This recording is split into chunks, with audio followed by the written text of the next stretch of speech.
So I know you've been very patiently, some of you not quite diving into your food, but you're free to begin dinner.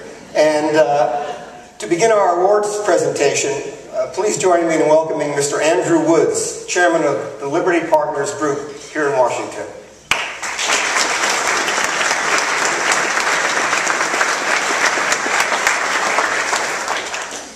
Thank you very much. It is my distinct pleasure to give the Connie Mack Award to Senator Mike Enzi this evening. My good friend Tom Spulak and I had the privilege of recruiting Connie Mack to the private sector for our law firm Shaw Pittman in 2000.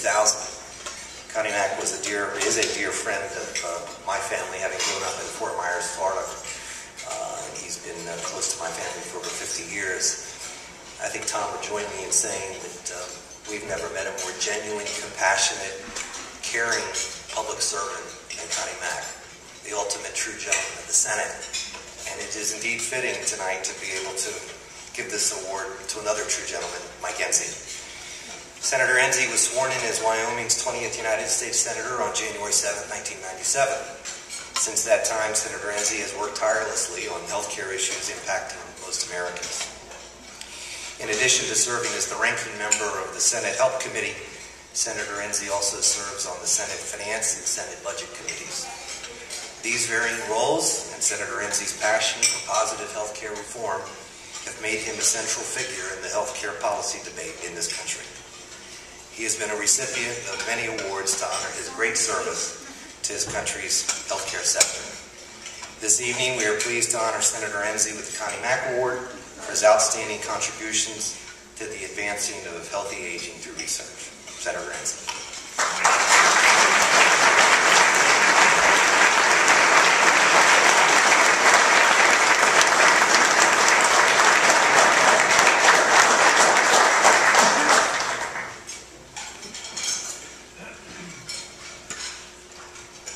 Well, I want to thank all of you for being a part of this event for the Alliance, and I want to thank the Alliance for all of the work that they do. I appreciate getting the award. Just getting to hear Ken speak gave me a whole agenda for some things we ought to be doing this year. and I'm on the committee that I think can get that done.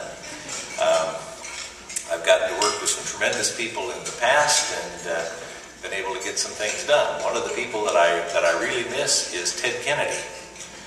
I was the chairman and he was the ranking member, and then the majority switched and he became the chairman and I became the ranking member.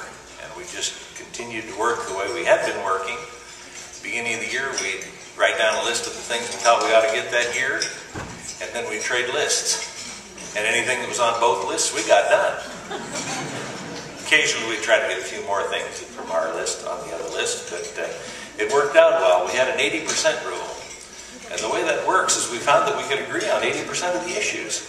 And if we worked on those issues, we could pick any one of them, and we could get 80% of it done.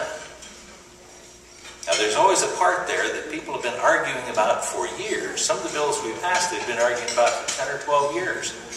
After we figured out what the 80% was, we'd sit down with all of the groups that were involved in it, and it was usually a group that really wanted the bill that was objecting to having this 20% left out. And the question, whoever's constituent it was, mine or Senator Kennedy's, we'd have to say, so you've been working on this how long? They'd say, well, 12 years. We'd say, how much have you gotten done? They'd say, well, none. I'd say, how would you like to get 80% done? And the light would dawn and they quit pushing from the other side, and we got a lot of bills done that way. And I really think that it is possible for Congress to work that way, and incidentally, there's still some of that going on. One of the difficulties is it doesn't get any press. It requires blood on the floor to get the press. And if you just get it done, there's not much involved with it. And tonight you're going to be presenting an award to one of those people that can work under that kind of a rule, which is Dick Durbin. And I enjoy working on bills with him, and he's had a tremendous interest in what happens in this committee as well. Now, you were mentioning that people need to have something to do. They need to keep active. And there's a book, it's called The Aladdin Factor. It's by the same people that wrote Soup for the Souls. And in there, one of the things they suggest is that you keep a list of 100 things you want to do. Now, this is not a bucket list, because you're going to finish the 100 and keep going. Because anytime you finish one of the things on your list of 100, and yeah, you're thinking, yeah, I could do that. Try writing a list. You'll find you can do about 25. That's how many the average person has that they're thinking about doing. You got to get it to 100. That's so you really stretch your mind, which helps you to live longer. But when you finish something, you move it to a done list.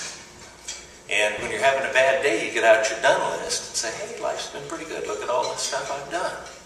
Now, if you do something that wasn't on your list, you go ahead and put it on the done list. You just put a little asterisk with it. And when you're reviewing your done list, if you have more asterisks and you do other things, you really didn't stretch your mind enough.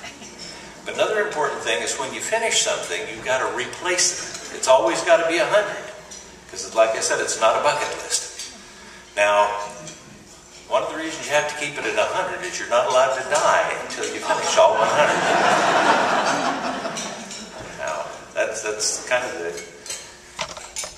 laugh that I usually get when I mention that. But one of the things that I've noticed is that people get older, they start erasing things off their list. And I'll tell you, when they get to none, they die. So it isn't as funny as I thought it was when I originally came up with it. But I thank you so much for this award, this opportunity, and the great bunch of people that